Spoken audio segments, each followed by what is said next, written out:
just because that's what you did doesn't mean that's what you have to keep doing. Yeah. Just because you might be good at something and people tell you that they like to do it with you and they even pay you money and you get to live your life and pay your bills and do all these things because of it. What would happen if you just did what you want to do and figure out how to make a living out of that? And that was the other big aha moment I had on this call with my business coach. Welcome back to the Nichols and Dime Show. I'm your host, Chris Nichols. Today, our guest is Chase Chewning. Chase is host of Ever Forward Radio, which is his podcast, which he just hit 800 episodes with. Incredible accomplishment coming from a fellow podcaster. But he's also founder and CEO of Operation Podcast, which is a production company for podcasters. He offers courses. He also offers studio rentals around LA, and he's working to expand all these things, which we'll talk about in this episode. But really a treat for me to connect with him, somebody who's so involved in the podcasting world and has been for a while. But we talk about the meaning of Ever Forward, which is Chase's tagline. And we talk about how this was influenced from his father and how the meaning of Ever Forward has changed for Chase. It went from this idea of always pushing, always thinking ahead, to being fully present in what you're doing and how much more beneficial that is in your effectiveness in what you're doing. We also discussed the impact on him when he lost his father, when he was in the Army, and how this manifested into poor mental health, resulting in a serious injury that he experienced in training in the Army, requiring him to then get hip reconstruction surgery, which then he had to go learn how to walk twice again. So this really developed a passion for him to get into fitness coaching and health coaching, which is what he studied in school. And then he made that his corporate career. But of course, as what the Nichols and Dime Show is known for, we talk about that transition from the corporate world to entrepreneurship and what motivated him to do that. So that led him into his podcast work, his social media work, and then, of course, his company, Operation Podcast. Chase shares some valuable lessons he's learned as an entrepreneur, which I believe you'll find valuable once you listen to this episode. This podcast is brought to you by Legacy Capsule, which is a custom video interview as a service for a loved one in your family or yourself.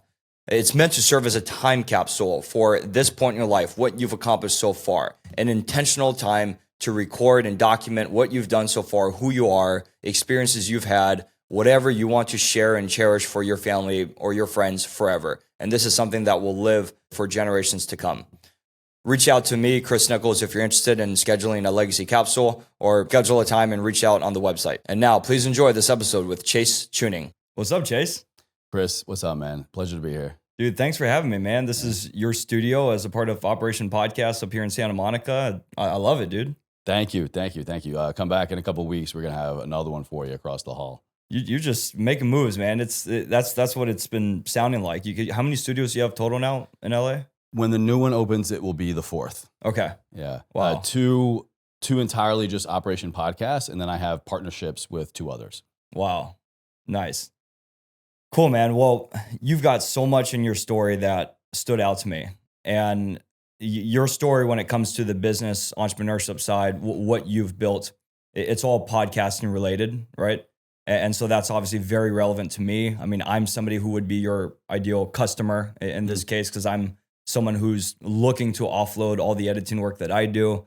So I am interested in talking more about what you offer for that on this show and learning about your strategy with building this business Operation Podcast. Am I going to pitch you in the interview?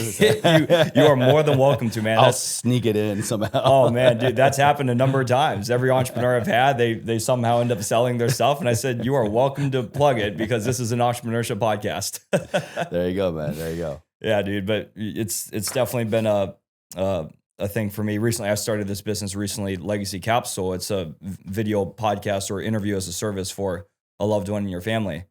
That's right. Yeah, you were sharing with me earlier on the phone, and the whole concept was so unique. I'd never heard anything like that. And talk about really taking a familiar thing of what's going on right now in the content creation entrepreneurial world, but really putting an intimate touch on it, I think. Thank you, man. Thank you. Yeah, it's certainly a journey of learning and getting feedback from the potential customers out there to see what the roadblocks are. But we'll get into some of that business tactical stuff later on in this conversation.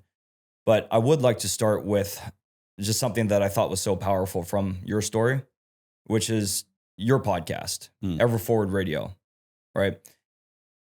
So it sounds like the influence of the name Ever Forward Radio. Like, I'm interested in what that means to you, but it sounds like the influence came a lot from your father. Mm-hmm. Can you please share more about how this came to be and what impact your father had on this name of your podcast, why you started the podcast? Well, I'll start with the first part of that question first. And what Ever Forward means to me is really drastically different than what it was even just a few years ago. Mm-hmm. But damn sure compared to now almost 8 years ago when the concept of Ever Forward Radio hit me and I decided that's what I want the name of my podcast to be when I wanted to start my own podcast. For me now, Ever Forward is truly learning how to be as present as possible and how to be as here as possible, to quite literally be where my 2 feet are as much as possible when I'm in the gym, when I'm driving, when I'm interviewing, when I'm being interviewed, when I'm in business development, when I'm stretching, just in literally every task that I'm doing personally, professionally.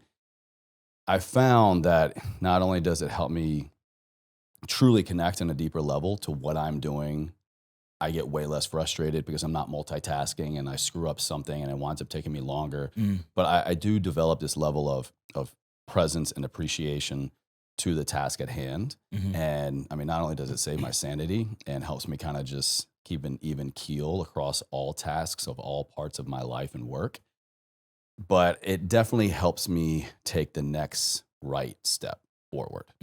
I used to think that Ever Forward was very literal and it meant no matter what, just keep going. Like always thinking ahead. Exactly. Yeah. It's never here and now. It's always what's next, what's next. It's keep going, keep going. And that might have been an eager, naive misinterpretation of what my father really meant, because those were his words. This mantra of Ever Forward, living a life ever forward, came from him. It's something that my whole family had heard him say ever since his time in the military, actually. So, I mean, probably since I was about 5 years old, because he joined the National Guard, I think when I was about 4, and then went on to active duty a few years later. And that part is really important to the story because Ever Forward, as much as, I give credit to my dad and, my family does the same, he picked it up from Uncle Sam.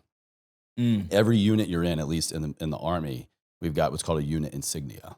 And on that unit insignia, it's kind of like your unit's logo. It's your brand, it's your coat of arms. And you'll see it a lot on patches, on uniforms. And his unit in the National Guard out of our hometown back in Roanoke, Virginia, the 116th Infantry Regiment, was Ever Forward. And so he got it during his time in the service and quite literally brought it home. And so it was just this mantra, this way of living that he really connected with and kind of brought it home to his kids and his wife and his family and his community ultimately years later. And it was just kind of the way that everybody knew that Chuck lived his life. And I, as a young kid, like I think a lot of us do with our parents, if you have a halfway decent relationship with them, you're always watching. You're always watching, what is dad doing? What is mom doing? I think for guys, maybe a little bit more so, the dad, we're emulating and we're trying to be like dad. And we get a lot of what we want to do with our life from what our dad is doing, which makes sense because I then went into the military just like my dad and just like his brother and just like his dad before him and his dad before him. And so I really didn't know any other way other than Ever Forward. And it wasn't until probably a couple of years ago when I really needed to and chose to slow down in my life and to become more present that I kind of finally made my own definition and my own interpretation.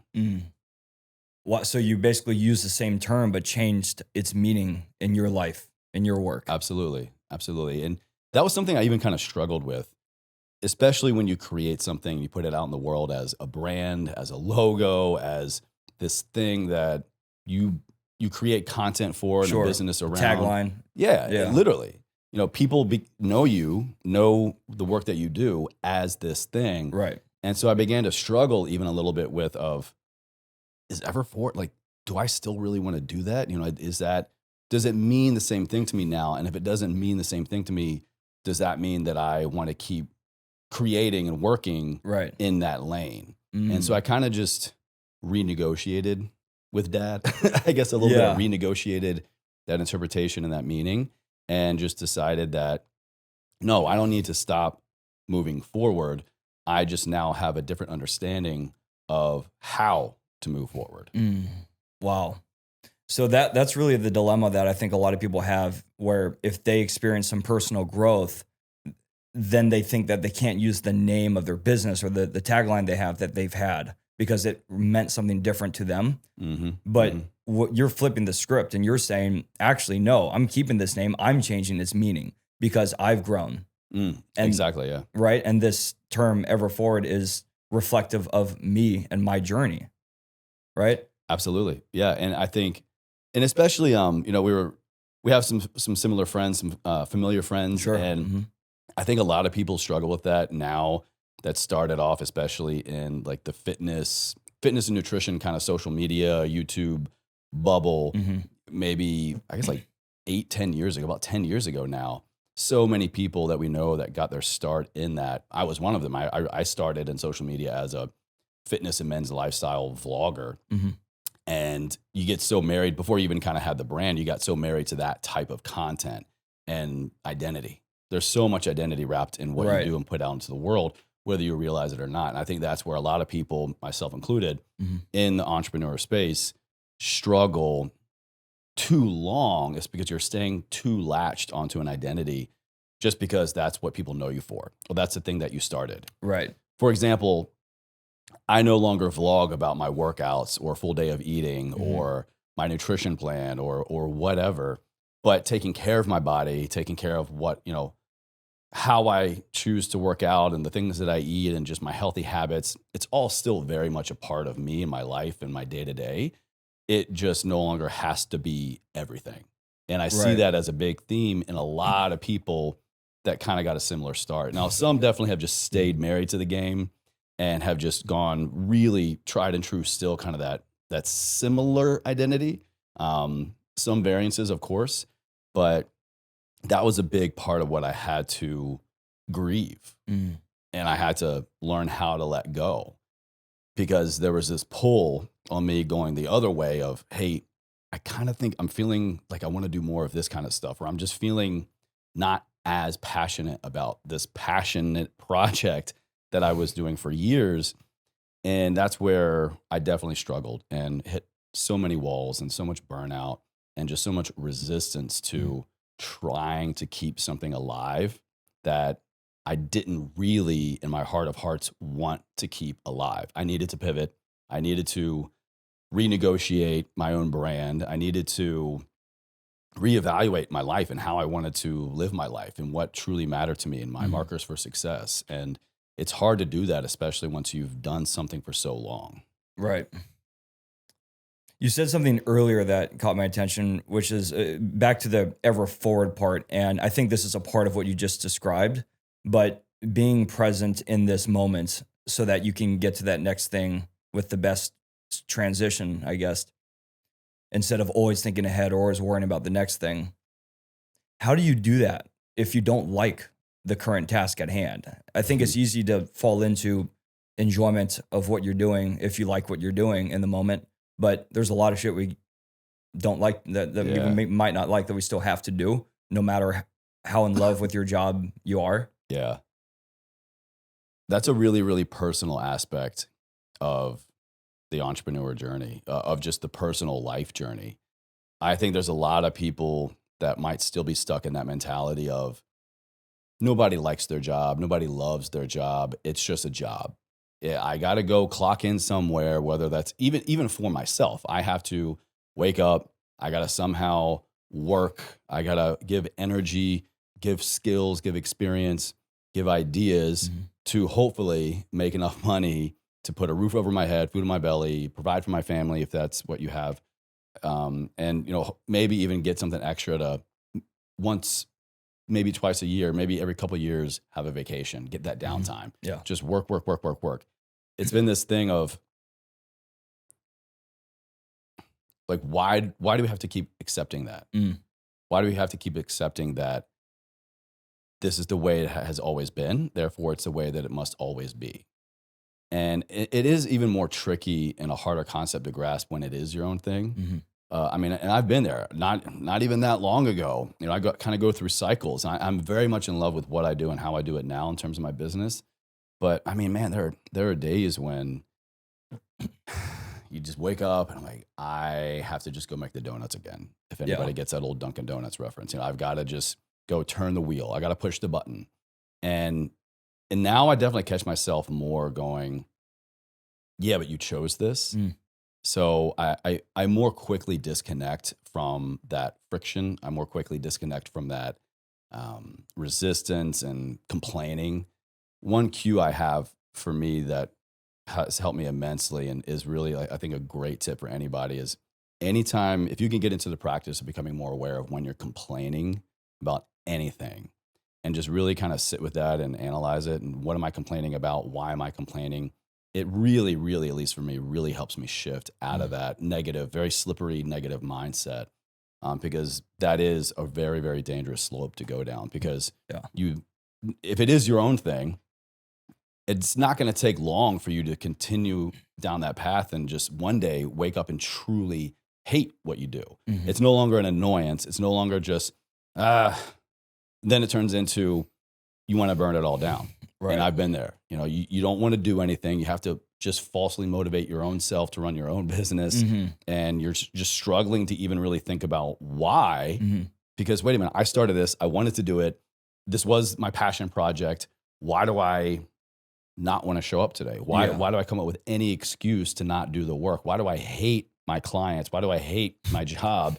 And then it's just like, man, if you can just get in front of that, you can just do these little micro pivots all along the way. You're auto correcting all along the way. And I think that was a huge correction for me as well, of just thinking ever forward is I'm here. I want to be there. I may not know exactly where there is, or I may not know what that finish line looks like, but I know it's just down the road. And so I'm just going to keep putting one foot in front of the other. But when you do that a week, a month, a year later, you look back and you're like, yeah, I put a lot of distance between me now and me then, but I don't even know if I want to be here. Whereas if you kind of do that auto adjustment, those little micro corrects all along the way, the destination is going to be different, and the path might be shorter, might be longer, but you are going to be so much happier along the way. And for me, that all starts with really kind of getting ahead of complaining about it.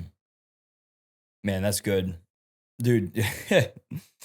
Yeah, I mean, and this makes me want to ask about. It makes me want to zoom back to the transition you had from the corporate job you were doing and into entrepreneurship. This is more like an entrepreneurship mindset discussion we're having here, which is valuable.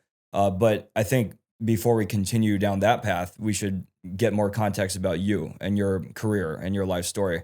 And I think, there's so much I want to talk about from just your personal life experience.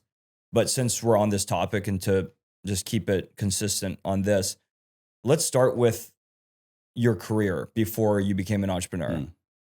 So you were in personal training, right? And health coach, fitness. Yeah. Yeah. Kind of all the above. Yeah.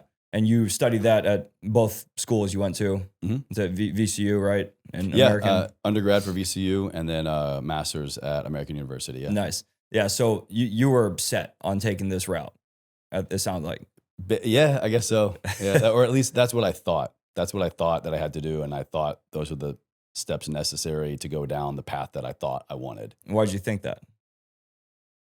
In knowing this, looking back at it now, I know this now. I didn't know this then. I thought just because I was kind of naturally good at something, or I wouldn't say that it came.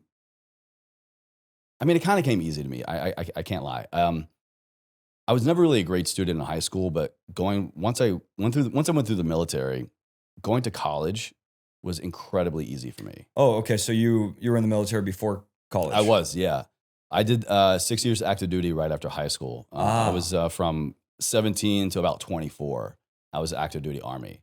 Got it. And then so once I went through the military, 2003 to 2009, college kind of came easy. And I do credit a lot of that to my job in the military and the training that took. The core of my work in the Army was I was an intelligence specialist. I was a Russian linguist. And wow. in order to get into that job, I had to go through about 14, 15 month total immersion language training experience. Literally day one, no English. And you're there with all native instructors of whichever language you get assigned. I took the world's most difficult aptitude test. Somehow they figured, Chewning, you're going to be really well suited to learn Russian. Oh, wow. Just like that. Yeah, bro. I had to take summer school for Spanish in high school because I suck so bad at language. My Spanish teacher was like, Chase, you're technically going to pass. I'm going to pass you, but barely by like the hair on your chin. Right. Like this hadn't even come in yet. Like I had a couple, like barely by the two prepubescent hairs on your chin, you're going to make it. And so shout out Mrs. Clark. She did like a 2-month kind of one-on-one private summer school with me just so that I wouldn't be drowning in Spanish too. Wow. And this, I think was like 10th or 11th grade. So, but look, man, when they dangle, Uncle Sam dangles a $20,000 enlistment bonus and coming from a small town, didn't come from really hardly a lot of money at all. That was very, very appealing. And then they're like, hey, we're going to pay for your college once you're done. You get all these other benefits. At 17, hell, $200 seems like, all the money in the world. And so that was very appealing to me. So then yada, yada, yada, went into this aptitude test, went into Russian training, day one, no English. And it was total immersion. And I really do think that's how something switched for me. Just the old standard formats of tests and, you just got to memorize. Now, Russian, there's a lot of memorization for sure. Sure. But just when you're totally immersed and absorbed into something, you learn differently. And I know now it's quite literally our brains are receiving information, storing information, and being manipulated and changed in a positive way so that we're actually way more conducive to be able to retain all this information when you're thinking it, dreaming it, cooking it, sleeping with it, speaking it, watching it. I mean, you name it. And I was Russianing it for about a year and a half. And so when I came out of that program and I finished my career in the military, and I did a bunch of other stuff during my career, going to school and sitting and listening to a professor talk about the human body, and especially that was extremely appealing to me at the time.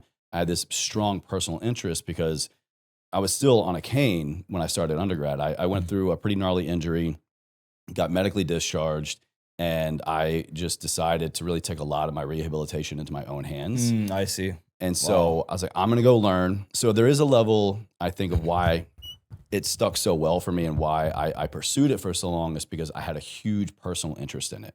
And I kind of had to. And I wasn't willing to accept this kind of diagnosis or prognosis of my doctors and physical therapists of, you're never going to be able to do this again. Good luck if you get to this point. You might get some semblance of your old life back, but forget exercise, forget, load bearing, forget all this stuff, at least for years. And so I was like, nah, I don't know how to do that. I don't know how to do that. So strong personal interest, coupled with the way that I was trained for 6 years of military training, of educational training, of language training. You put me in a schoolroom, something that I give a lot of fucks about, and being paid to go to, by the way. I had all these college education benefits. So I very gratefully didn't have that burden or worry about school loans or getting a job to cover. I had all that taken care of. And then I just got to sit and listen to this professor talk about something that I really care a lot about and quite literally is helping me live better. It just came so easily.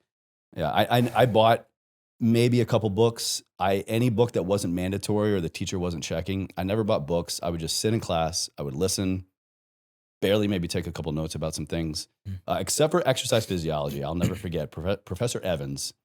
I had to work my ass off for that C. Man, I never had to cram so hard in a class.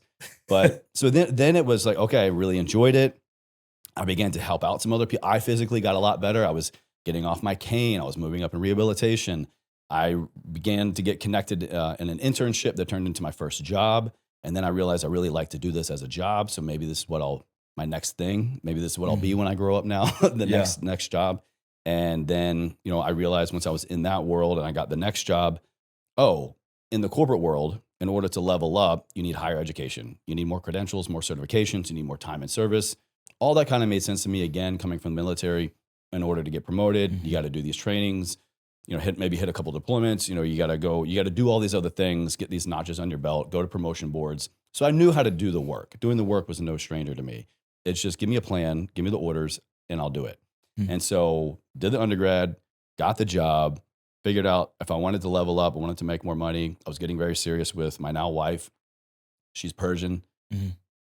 Love Persian family, but they like a good lifestyle as well. And so I wanted to provide that for her and me. And she really, in total credit to my wife, she really helped me she helped pull a lot of that out of me, coming from a very, very minimal money mindset and not thinking for many, many years, that was really worth a lot. And again, like I said earlier, not coming from a lot of money. I came from a lot of love. I have zero regrets about my childhood. I absolutely love my childhood, but it wasn't very financially abundant, whereas hers was. So she kind of helped me see this other side of the fence, so to speak. And I realized I kind of like that. I would like to be able to provide more. I would like to go on trips. I would like maybe some other things. And so I got really good at it. It came pretty easy for me. And so I just realized that, if I just do this stuff, then I can level up. I can grow in the corporate world. And I kind of just fell in line. Man, that's cool. So when you talk about going from the military to college, you basically primed yourself to maximize your college experience in the sense of getting what you're supposed to get out of college, like with the academics and figuring out what you want to do in your life, right? A lot of kids go to college out of high school and they just show up and they think they're there to party, right? And I definitely party. Oh, for sure, for sure. Eventually, I was a late bloomer, but yeah. Yeah, but I have heard this before where there's been, if someone's confused coming out of high school, I've heard people suggest that they join the military and then go to college, and then it gives them clarity. And it sounds like you're the perfect example of that, because while you were in the Army, you taught yourself how to learn by doing this Russian program, right? And think differently. And they say that about learning a language, right? Like, for example, I do jujitsu. That's like, they compare that to learning a language. And I'm sure there's other things out there too. That's just like a different way of thinking, like even doing math, right? So you made so much growth happen within how you're going to learn, how you think about things by doing that. But then you also had this traumatic experience with your health. And I want to talk about that now and just dive into that, because it was you basically had to teach yourself how to walk again. Twice. That's insane. Yeah. And so obviously that gave you enough motivation to want to focus on your body in a very real way so that you can function again when you went and studied that in college and then took that into your career. And we'll get back to that. But could you tell us about this injury? What happened? Yeah. The more and more that I think about it, I recall this part of my story, and the more that I'm asked about it, it becomes more abundantly clear that this physical injury was a direct result, direct manifestation of untreated, prolonged, poor mental health. And what I went through, I do want to give 19, 20, when were the injuries? I was 20, 21. Okay. I want to give 21-year-old Chase a lot of credit and a lot of grace and sympathy, because what he went through sucked ass. It sucked. I mean, in literally an instant, my life changed. And I've had a few of those moments in my 38 short years here on earth, but that one really did it for me.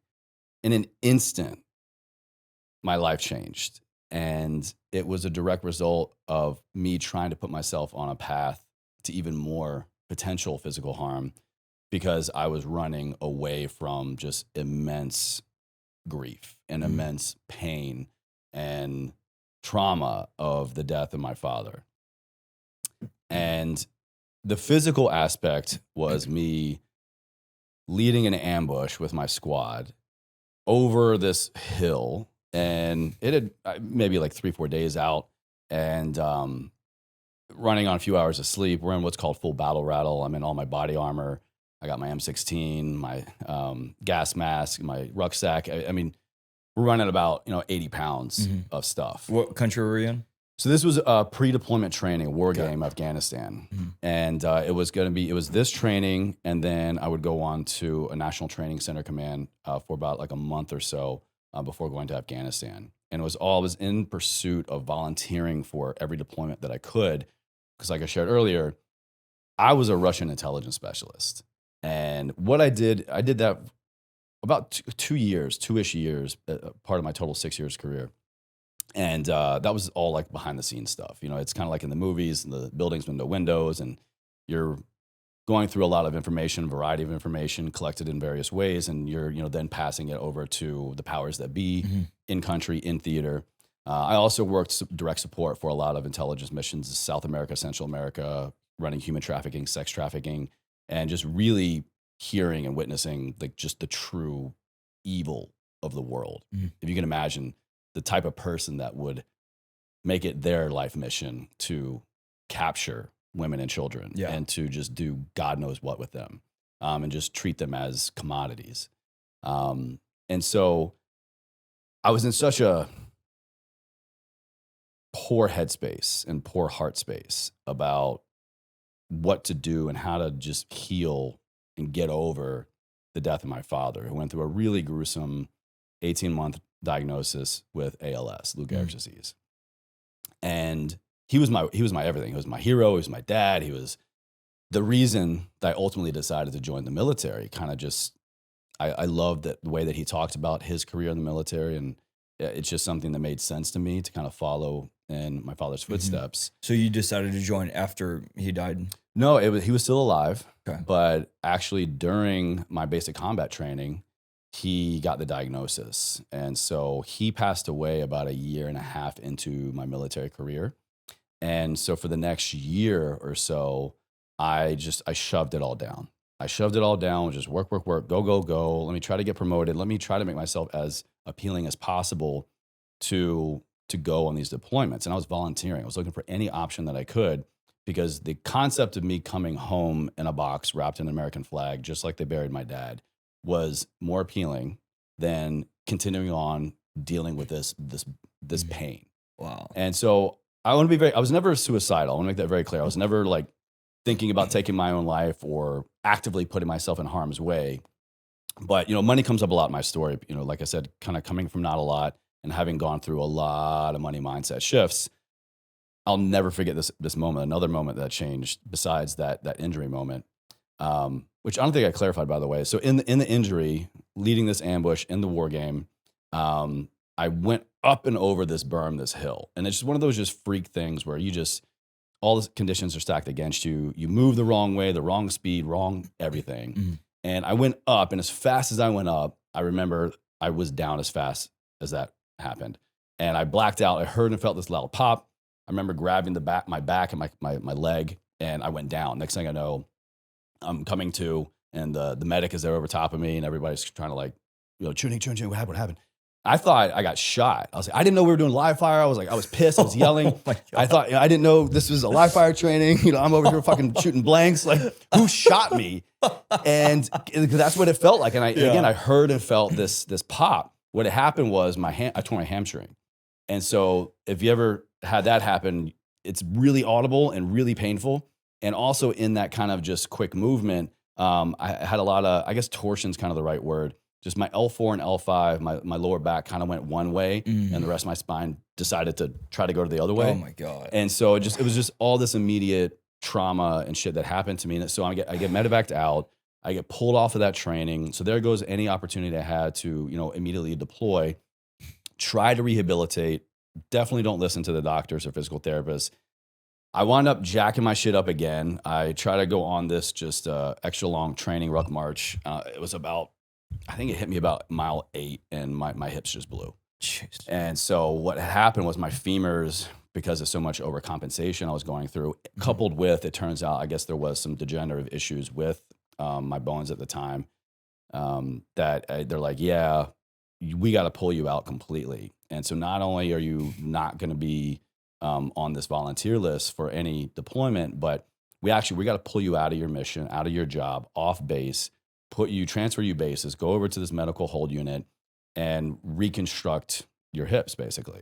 So at 22, about 22, I get put in the hospital, and I go through one surgery, and it's, bedridden for days, in the hospital for days, bedridden for days, a week or two. And then it's just, I'm at home just on my own. I've got living assistants. I'm getting shuttled back and forth to the hospital. It takes me 20 minutes to get help to get up out of bed to go take a leak in the bathroom. And then that was my life for about 8 to 10 months. Oh my gosh. Until I could walk again and rehabilitate to load bear, just to be able to walk on my own. And then once that happened, they're like, cool, we're going to go back and do the other side now. And so that was my life for about a year and a half.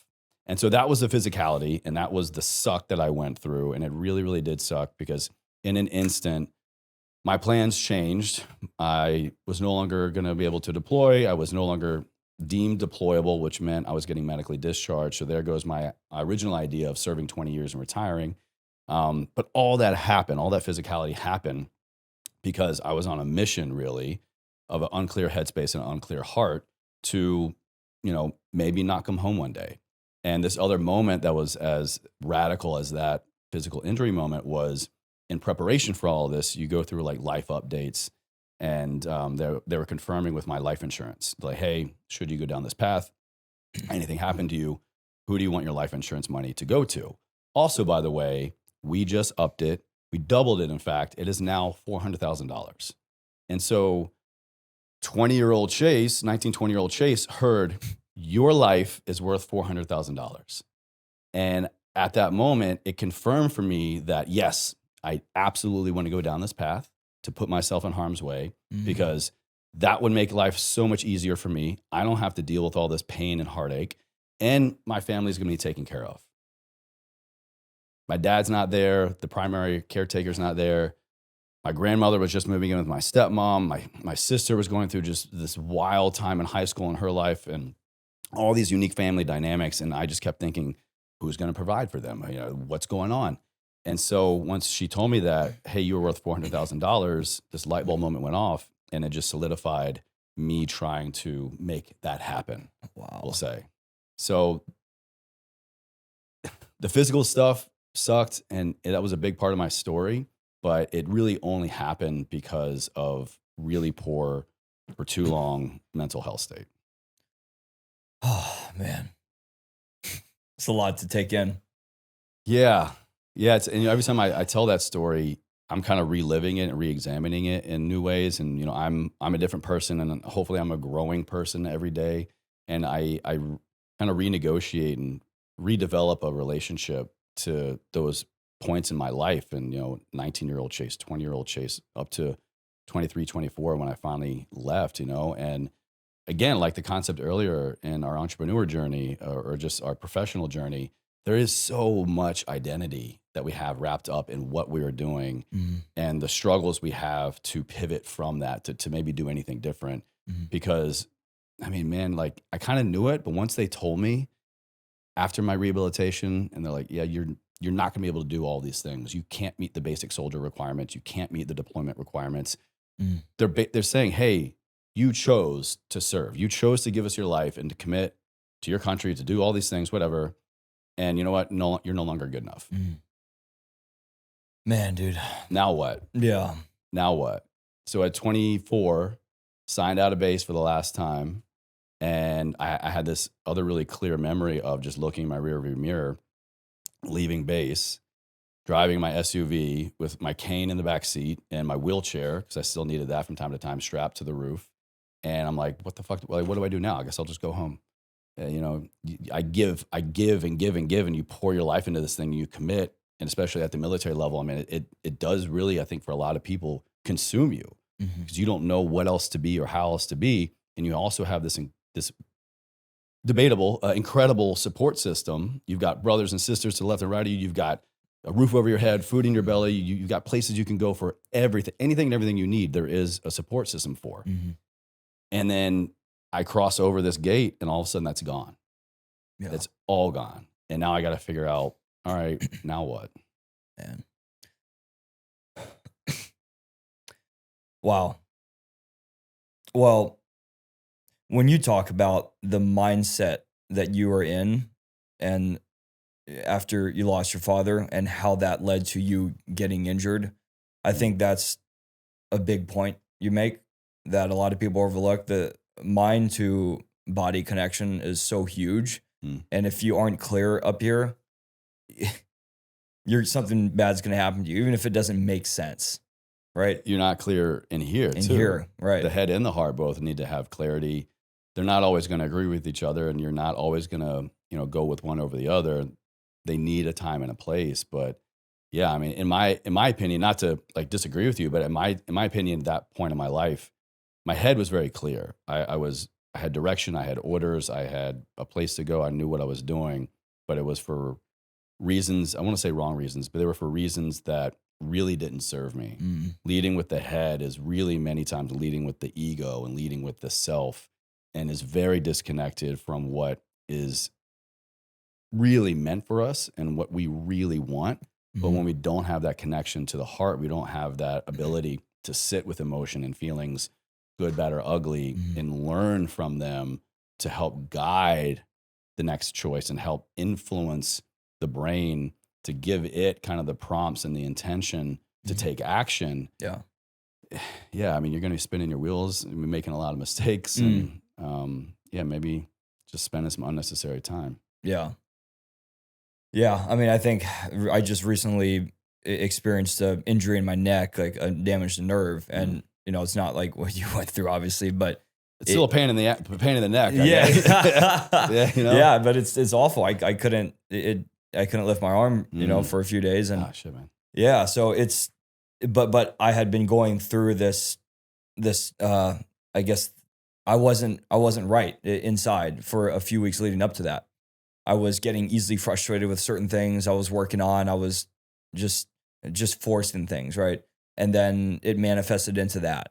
And so I think this is a point that I've seen come up a few times. And I had a recent guest who had the same story, but he got a lot of concussions. He played football, and his eyesight was all screwed up.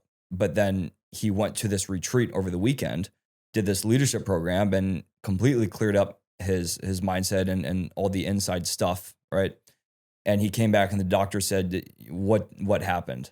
You just went from here to here. Wow, that's amazing. The body is an amazing thing that it only ever wants to heal and survive and thrive. All it is trying to do at all times is what's called homeostasis, and just quite literally have every system function properly, so that you don't need to exert any extra energy as much as possible, but still be able to procreate, to sleep, to have energy, all these things. But yet we try to commandeer the wheel too many times and try to take things over, and it'll work for a short period of time, hell, maybe even for a couple of years.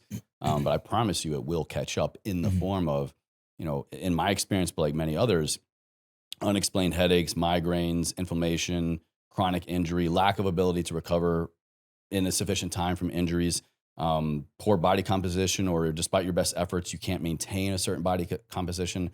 Poor sleep. I mean, you name it. I mean, metabolic disease, insulin resistance. There are a lot of course, other contributing health factors that can cause or influence those things. But I promise you, if you take a hard look at the gut check of the heart, of the feelings, and you prioritize those, or maybe like this guy, go do an immersive kind of short-lived experience and just a very acute dose of that type of training, that type of healing, watch the massive ripple effect happen after that for the rest of the body. And the same concept applies to entrepreneurship, because one thing that's come up multiple times by different entrepreneurs on my podcast has been, if you think you're stuck in your business, if you think you're experiencing blockages in your business, instead of just constantly trying to fix everything in front of you and going crazy with that, pause and then go internally and see what's limiting you inside, right? What is your blocker inside to doing this? And then that will reveal a path to find alignment and progress in your business. Your business isn't stuck, you are. Yeah, exactly. I love that. So that being said, you did your health coaching, all things involved, for some time. And then could you tell us about that transition into entrepreneurship? Let's get into that. And then what did you start with? Was it your podcast? Like, what did you have in mind before you quit your job? Take us through that transition. Two things come to mind. One, answering the call. And I think any entrepreneur, anybody that is doing their own thing for, hell, I'll say a week, maybe a couple months, you get clarity pretty quickly of, oh, I've had this feeling, I've had this calling, I've had this intuition that this is what I wanted to do for months, for years. But I just finally, for whatever reason, listened, and I finally took action. So one, answering the call. And I think anybody that is doing their own thing, calls himself an entrepreneur, you finally learned how to answer the call. And that's what happened to me. Two, having worked for, at that point, about 4 years in the corporate world, I was working as a clinical health coach. I was a wellness director for a concierge medical practice. So I ran the wellness department, working side by side with doctors and traditional allopathic care for like 7 to 9 offices up and down the East Coast. And I managed a team of other 7 to 9 coaches. But I also, out of 2 offices based out of Northern Virginia and DC, where I was living at the time, I worked daily with, we called them patients, clients. And so physical training, personal training, sub-max VO2 testing, body composition analysis, personal training, nutrition courses, lifestyle behavior management, but also working very clinically with them and their doctors. Hey, this person, if we don't make changes now, their diabetes is going to get worse, or they're going to get diabetes, or they're going to go down a very nasty health scare. And so that's what I did. And then in like that last year, it was just, I am burning both ends of the candle. I am overworked. I am undervalued. In my experience, quite literally doing the job of 4 people. And then it just kind of had this come to Jesus moment of like, why are you doing this? That it wasn't as much that was a big part of it, but actually this other big aha moment I had was when I pulled into the parking lot, like I did every day, to go into the work and to do the work that I was trained to do, that I loved to do, that lit me up, that I was so passionate about. But yet, for whatever reason, this day, I didn't get out of the car. I sat, and it was cold. It was cold, DC morning, like a winter morning. And I just sat there, and I hesitated to turn off my truck and hesitated to open the door. I even looked at my phone. I looked at the roster. And I was like, I got this patient at this time, this patient. I love them. Ooh, new patient, great. Oh, I've been working with them for a year, 2 years. And I had this begrudging feeling. I had this resistance to go in. I resented what I was about to have to do. And I realized in that moment, wow, it has nothing to do with them and everything to do with, I know, of all the other bullshit I'm going to have to deal with this other organization, and just being so overworked and so tired. And I know it's just like, I'd rather go beat my head against this wall because it's going to do the same amount of change. Right. Mm-hmm. And I realized I can't keep doing that. In this line of work, in my opinion, when you're a trainer, a coach, when quite literally the health and well-being of another person is your responsibility, or is directly influenced a lot by the work that you do and the guidance and coaching and expertise you give them. And if you're coming to the table with anything other than just excitement, and you're their hype man or hype woman, and you have to care immensely. And I realized that was going away from me. I owe it to them to not do this anymore, or at least I need to figure out a different way to do it. And so that was my moment when I kind of realized I got to build an exit plan. I got to figure something out. And so I then gave myself like a 6-month plan, and I gave my wife, hey, if 6 months is my plan. And then 30 days in, I took a hard left and gave my notice. And I just, again, came up against a wall. And at that moment, I finally answered the call, and I committed in a very scary way. The plan was 6 months, but I needed to get out now. And so that expedited my need to generate revenue and to create and do all these things. And lucky for me, I just transitioned from what I was doing for somebody else into doing it for myself. Okay. And so I think for some people, that's an easier path. It was easier for me than leaving a job doing one thing and building a business doing the completely different thing. Sure. Because I did my own thing. I coached people, and I trained people, and I worked with them on getting them well and keeping them well for somebody else. Now I just did it on my own. Like a lot of people, I'm sure, especially in the health and wellness space, we do that for a lot of people. We're not charging. We're going out of our way, or we're not charging enough. And so I had a few of those types of situations and clients. And so I finally just let them know, hey, I'm actually doing this now for real. here are my rates. And I began to kind of just scale up from there. I had already at that point started Ever Forward Radio, and it was a fun side project for the last year that I was in that corporate job. Okay. And so what I did when I left that job at the end of the year, I learned how I began to monetize the podcast in small ways. I launched my own health coaching, my own online coaching company. I launched a health coaching app. And so I then was Podcast Chase, Ever Forward Radio, Coach Chase, Ever Forward Coach for the next year and a half before both were growing. Yep. And I needed to commit to one or the other. And so I've told this story a bunch, but I'll condense it down. I hired a business coach that is very good at what he does, very well known for scaling fitness and nutrition coaches, to do the same thing for my fitness and nutrition coaching company. But instead, he realized how much I really wanted to podcast and how I really wanted to fan that flame and see it grow. So I paid a business coach to scale my coaching company to not do that. We wound up ditching the coaching company and focusing on the podcast. And this was about spring of 2019. And so I've just been Podcast Chase, Ever Forward Radio Chase since then. Except now the last about 2 years, the new thing that's come out of that is what we're in now called Operation Podcast. Right. And just helping other podcasters and aspiring podcasters launch, edit, create. It all started actually as courses. I created courses. This was during the course craze. Right. A couple of years ago, I taught people how to record, edit, launch, monetize, interview tactics. And that just then turned into a production company, a done for you. And then, last year I got into the studio space. And so now it's just kind of the next evolution of that. Yeah. When did you realize so you overlapped from your last job about a year, you said, doing your podcast? So I left that last job at the end of 2017 after having that very small transition exit strategy during, kind of learning how to monetize the podcast and, beginning to get a few of my own online coaching clients. And then, so I left at the end, December 2017, January 2018 rolls around. I'm coaching people on my own online. I'm running the podcast more. And then, does that answer your question? Yeah. No, it does. Yeah. Okay. So I really had other than Christmas, in 2017, there was really no downtime. I guess what I'm really trying to understand is what was your vision when you started the podcast? Was it to eventually, was it just to grow your coaching business individually? I assume it was probably focused on what you were doing, right? Health, fitness, wellness, mindset. I knew people at that time, a few people, and these people were already massive. I knew that you could be a podcaster. It was not even on my radar as a possibility of that as something that I could do. I didn't even know if that's what I wanted. Yeah. True. Maybe I had like a small, lingering feeling of, maybe that'd be cool.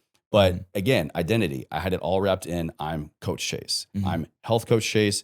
That's what I got my undergraduate in. That's what I went to grad school for. That's what I got all these letters after my name, these certifications. That's what I did. That's what I do. That's what people know me for. So why would I do anything else? Right. And so that was my focus. But all the while, it was ignoring the call. It was ignoring the whispers of, Chase, just because that's what you did doesn't mean that's what you have to keep doing. Yeah. Just because you might be good at something and people tell you that they like to do it with you and they even pay you money and you get to live your life and pay your bills and do all these things because of it, what would happen if you just did what you want to do and figure out how to make a living out of that? And that was the other big aha moment I had on this call with my business coach. Yeah. Man, so I paid a guy thousands of dollars to not do what I hired him to do, but ultimately he set me free. And he's still a friend today. That's sick. Yeah. You sound like a fan of hiring a business coach then. Absolutely. The right one. Probably the only, I don't even know if you could call it a regret. The only thing that I wished maybe I did sooner was get help.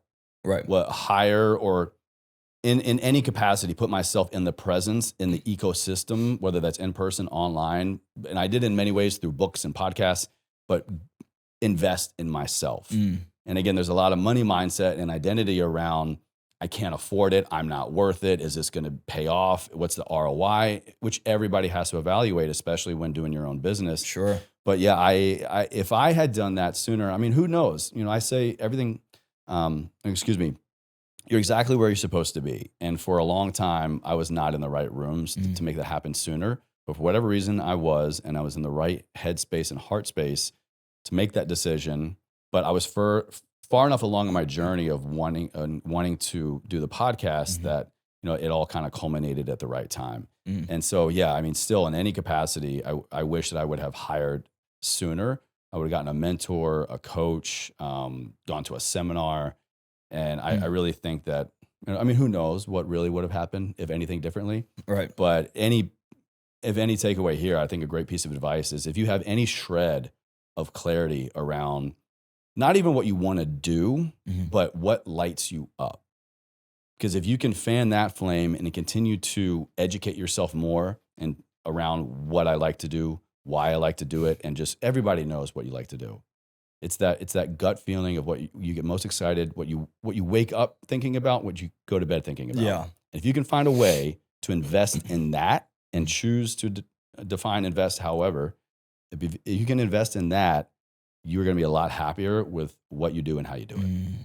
That's well said, man. That's one of my signature questions at the end of this podcast is, what's an entrepreneurial life hack that is against the mainstream belief, unique to you, that you could share with the audience? And I think you might have just answered it with that. Maybe you have a different answer. I don't know. But basically what you just said is, instead of worrying about, oh, how can I go make money? It's look at what you love to do and then invest in that. And then you figure out how to create a business around that. And you're just going to be happier doing that. And if it's going to, it might require adjustments, but that's fine. At least you're leading towards your passion. Yeah, I agree. Yeah, well said. I think that's a great takeaway. And then, I think something that I've kind of been talking about as well is wherever you feel hesitation, wherever you feel friction, wherever you feel resistance with what you're doing, especially when it's your own baby and your own business, or maybe your partners, you're co-creating something, really lean into that and respect what that is trying to tell you. And I even will say, integrate that into part of your workflow. Have white space in your calendar to take a step back and to do nothing is a great piece of advice for every entrepreneur. You got to do a lot of work and you got to be disciplined. You got to be committed. Prioritize doing nothing. Prioritize white space, creative space.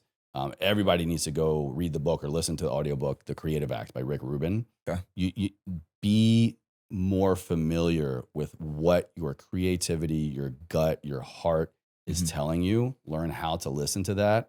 It never fails you. We fail it more often. And so learning how to prioritize space, just like you time block everything else in your workflow, that is where you're really going to learn the lessons, the secrets that are innate and that you can then learn how to respond to appropriately. Yeah.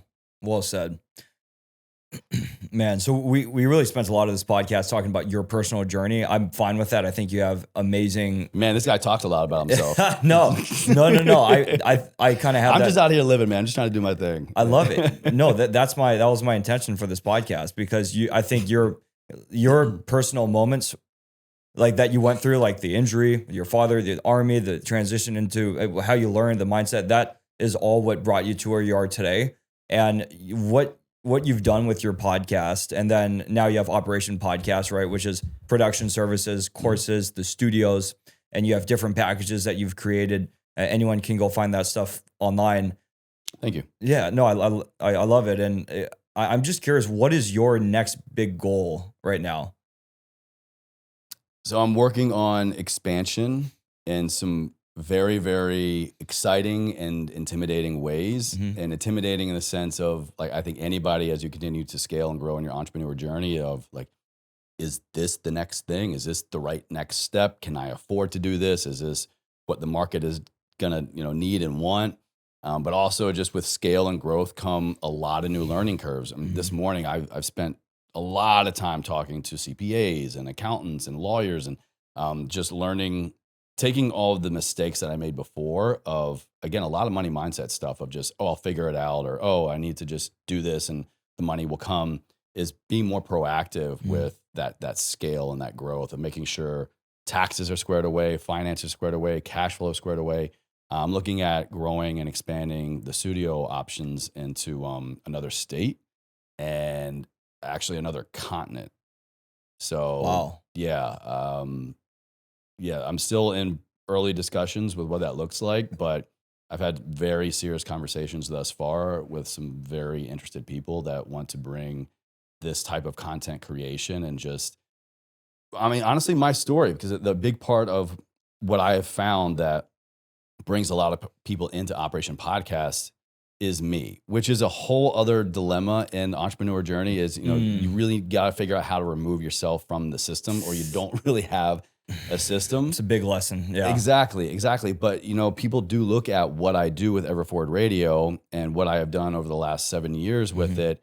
I mean, that truly is, I mean, I can't disagree. It has to be the flagship air quote offer product of my business, of Operation Podcast. Yeah. And so a lot of people see that and want to come to OP because they see what Everforward Radio does and just my journey and my integration and my commitment. And, you know, again, that speaks volumes to what I said earlier about when you commit to passion, when you commit to what lights you up, Yep.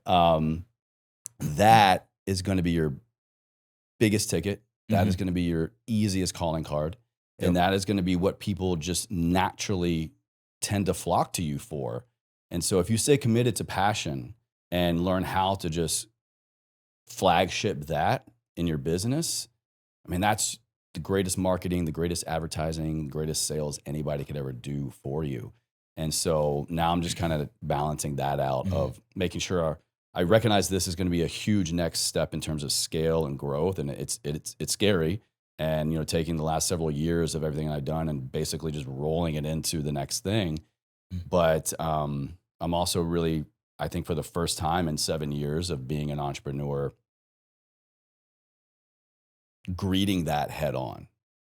Yeah. And going, actually, Chase, like, look at what you've done. Look at what you've done. Look at the hard work you've been doing. Look at the reps you put in. And do you still love it? Yes. Cool. Great. Can this be a commodity? Can this be, you know, really rolled into a business? Absolutely. Be okay with that. And I think that is the sweet spot that I've been aiming for so many years. And I know a lot of other entrepreneurs do as well, that you don't really know if you're ever going to get there of, I guess you could call it like the, you know, you made it kind of scenario, but it's just when you're in pure alignment and pure flow with what you're doing and why you're doing it, and you're also able to make that your business, and then you're also able to help other people in similar capacities, that is, I think, the entrepreneur just aha moment. That is the sweetest spot we could ever hope to be in, because you personally are in flow and your business is in flow. What a perfect way to wrap that up, man. Well said. I love it. Well, I'm excited to watch your journey as you continue to scale and grow Operation Podcast and continue your podcast. I think you've just hit 800 episodes, right? Oh shit! Did I? 799. So I think technically I've done more episodes. Yeah. I've done over the years like some other bonus episodes and things like that. But regular interviews episodes today, was 799. Yeah. So 800 is coming out next week, and it's incredible, man. Yeah. Congratulations on Thank you, that. man. Thank you. Yeah. Yeah. I forgot about that. Man, Yeah. well, what you've built, what you've done in this space as I've entered it within the past year or so, you've been an inspiration to me. Oh man, As I've learned, yeah, and thank you for sharing your story and the personal stuff. It's really cool, man, and the resilience and how that made you into who you are, and you pursuing this journey of entrepreneurship is the overall thing I like to focus on generally, and you shared that well today. Is there anyone in your network that you would recommend I have on the show? Somebody who's building something, someone who's an entrepreneur, has a story to share. Do you have a particular field in mind? It's general. Anyone. In the podcasting space, a local homie of mine, actually, he's from the same town from Virginia as well. He's from Richmond, and his name's Casey Adams. Okay. And he's a young guy, but he's just been committed for years as well to the podcasting space. And him and I talk a lot, and I watch him from afar a lot. I really think he is what he's done in the podcasting space thus far in terms of offers and branding, and he's a whiz, and I really do think he's gonna shake up podcasting in some really cool ways. He's local here in LA now. Check out Casey Adams, and let me get out of my world a little bit. Who's outside of podcasting that I think is really doing well? And we can follow up on this too. Yeah, I'd say Amanda Bucci. Okay. She's another person I was sharing with you earlier that comes from kind of the OG fitness YouTube, social media space. And she's a very dear friend and someone that now you look at her content now and what she's doing as a business owner and what she did before. And it's just like 1 + 1 doesn't equal 2. Like, how does this happen? But I tell her all the time, I commend her. She probably is the biggest model and example for me of someone that is just so resilient and committed to the evolution of the self and continuously learning how to stay true to yourself and then pivoting or even abandoning and creating new business out of it. I give a lot of credit to her. So shout out Bucci Mine. She's down in Austin, Texas, but she's been a longtime friend as well. And yeah, Casey Adams, Amanda Bucci. There you go. Awesome. Casey and I will follow up on getting in touch. But dude, thanks for sharing all this. My pleasure. This story's awesome. How can people find you? So leave them. So I'm flapping my gums twice a week over on Everforward Radio. Monday and Wednesday, we release new episodes anywhere you enjoy podcasts, Apple, Spotify, YouTube, everforwardradio.com. So if I'm not podcasting, I'm Instagramming, I guess, at Chase_Chewning. And then you can find anything and everything related to the podcast stuff at Operation Podcast. Awesome. Yep. And if you need to do a podcast in LA, there's some dope studios out here. So yeah, roll through. We'd love to have you. Yeah. Thanks, Chris. Cool. Well, Chase, thanks so much, man. Awesome talking with you. Thanks, man. Okay. Bye, everybody. Thanks for joining me for this episode of the Nichols and Dimes Show. Please hit the subscribe button on YouTube and follow my Instagram page at Nichols and Dimes. The podcast Instagram page is at Nichols and Dimes Show. And please like any of the videos you come across on either platform and leave a comment, leave feedback. It helps me to improve and innovate and to continue to scale and bring more interesting guests to the Nichols and Dimes Show. Thank you all for the support, and we'll see you next time.